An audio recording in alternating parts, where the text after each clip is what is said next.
Les femmes, l'honneur et la France. Et Sarah Victor Hugo. L'idée que ma mère pût mourir avant que j'aie accompli tout ce qu'elle attendait de moi m'était intolérable. Il fallait que je devienne un génie de la littérature française en écrivant un chef-d'œuvre immortel. Je me fis la promesse de donner un sens à son sacrifice, d'être digne d'elle. J'allais consacrer ma vie à cette tâche. Ça fait des mois que tu n'as rien écrit. Ça veut rien dire, ça veut dire qu'il y a la guerre. Ça veut dire que je peux pas faire autre chose, que je fais ce que tu m'as demandé. Je suis malade. Et alors, j'ai promis à tout le monde que tu allais sauver la France. Tu vas te battre jusqu'à la victoire. Et je t'interdis de mourir.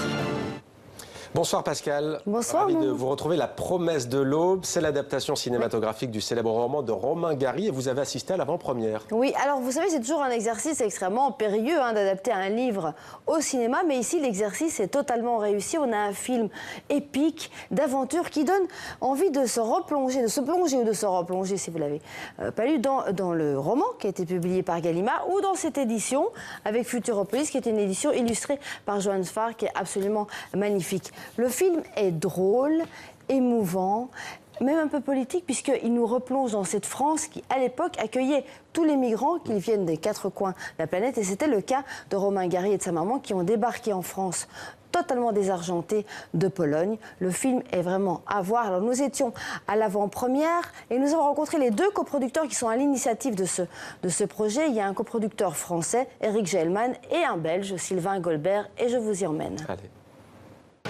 Un monument de la littérature française, interprété par deux pointures du cinéma.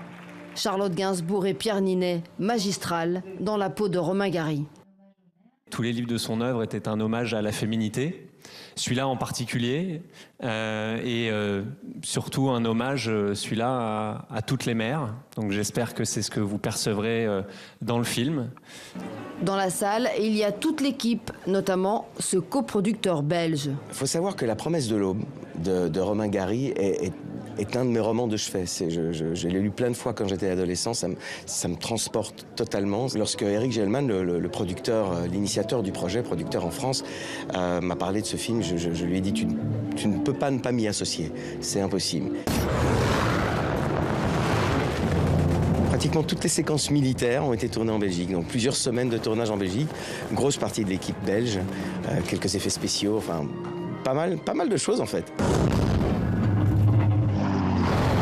Ça bastonne, cassette, on va descendre. Reçu. C'est dans cette société de production parisienne que toute l'aventure a commencé. Une aventure bien différente des précédentes. Mais pour ce fan de Romain Gary, adapter son livre de chevet au grand écran était une évidence. On rêve tous d'être un héros, il y a ça dans le film, il y a cette identification à un petit garçon qui va aller par la suite, quand il sera grand, se battre pour la France, qui va récolter des médailles, qui va écrire un livre qui va être lu par des milliers de personnes. C'est vrai. Oh, tu as honte de ta vieille mère? Tu as honte?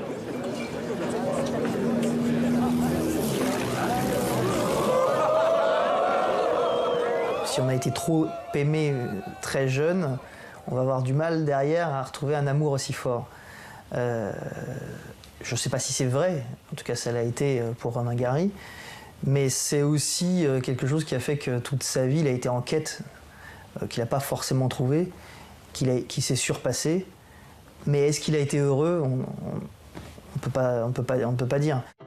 Avec l'amour maternel, la vie vous fait à l'aube une promesse qu'elle ne tient jamais. Une citation qui résume le livre, le film, sa vie. Voilà pour La promesse de l'aube. Pascal, sorti, vous l'avez dit tout à l'heure, aujourd'hui en France et en Belgique. On va terminer par une disparition. On a appris la mort d'Annie Gotzinger. Oui, très grande dame de la bande dessinée. C'était la première, une des rares de son époque. Elle a commencé à publier dans Circus, Fluide glacial, Écho des savanes, et puis chez Dargaud.